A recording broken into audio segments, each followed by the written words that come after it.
My Lords, it's a pleasure to speak after the noble Baroness Lady Fuchs, although I don't myself entirely agree with her uncritical support of the bill.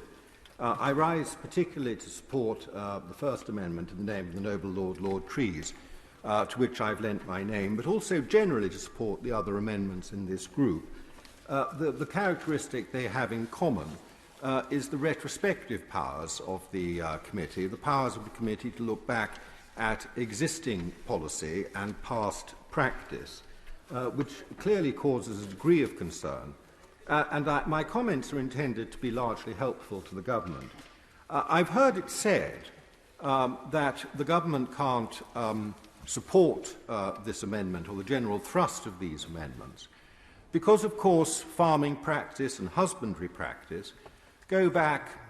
decades, indeed hundreds of years, if not thousands of years. So it's impossible to look, they would say, at the current situation or a change in the current situation without, of course, looking back at what it is changing, looking back at the past. And I have a great deal of sympathy, and I think many people in the House will have a lot of sympathy with the government if it advances that argument. So my suggestion is, and I hope that the government will be able to take account of this, that an amendment could be crafted by the government, perhaps, in response to this debate, which ensured that the new committee, the Animal Sentience Committee, could only look at past policy, existing and past policy, where the government was coming forward with a specific proposal to change it, and that unless there was a proposal to change it, they would not be able to look at current and existing policy. Now, I realise that's not quite the same as the amendment that I've